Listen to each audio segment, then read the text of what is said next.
Salut la team, as-tu déjà entendu parler de beauté intérieure? Là, je vais te parler de la beauté en général. Il faut comprendre que la beauté, c'est avant tout une histoire de santé. Santé physique, santé émotionnelle, santé psychologique. Plus tu vas bien et plus tu deviens attrayant, plus tu deviens beau parce qu'il y a une harmonie qui se dégage de toi. La beauté intérieure, c'est-à-dire que plus tu vas travailler ton intérieur et donc plus tu vas améliorer ta santé intérieure, que ce soit biologique, psychologique, émotionnel, etc. Et puis effectivement, tu vas devenir beau à l'extérieur parce que ça va transparaître.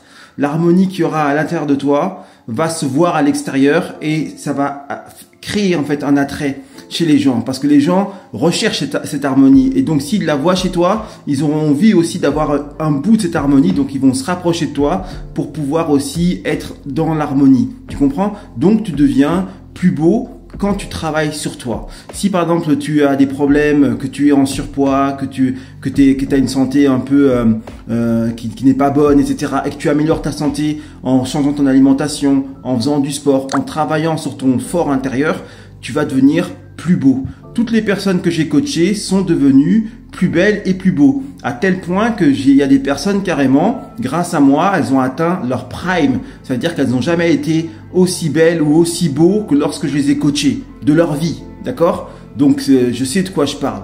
Si tu travailles sur toi et si tu changes l'intérieur de toi, si tu t'améliores à l'intérieur, ça se verra à l'extérieur sur tous les aspects. Et il en va de même aussi si tu abandonnes, si tu succombes à la fatalité, si tu te dis voilà je peux pas y arriver, si tu commences à être morose, si tu commences à, tu vois, les gens qui sont aigris, les gens qui sont complètement possédés, je les appelle les possédés parce que quand tu as le chemin pour t'en sortir, mais que ce chemin-là tu craches dessus, c'est que tu es possédé en fait, c'est-à-dire que tu as envie d'aller dans le trou. Mais moi ce que je reproche à ces personnes, c'est qu'elles veulent emmener les autres avec elles et c'est là où je me dresse. Si tu as envie de crever tout seul, il n'y a pas de problème. Mais si tu veux ramener d'autres personnes avec toi, c'est là où tu vas me voir sur ton chemin. Et j'espère que toutes les personnes qui ont un peu de bon sens vont se lever et vont porter leur voix pour aider les gens qui sont encore sauvables.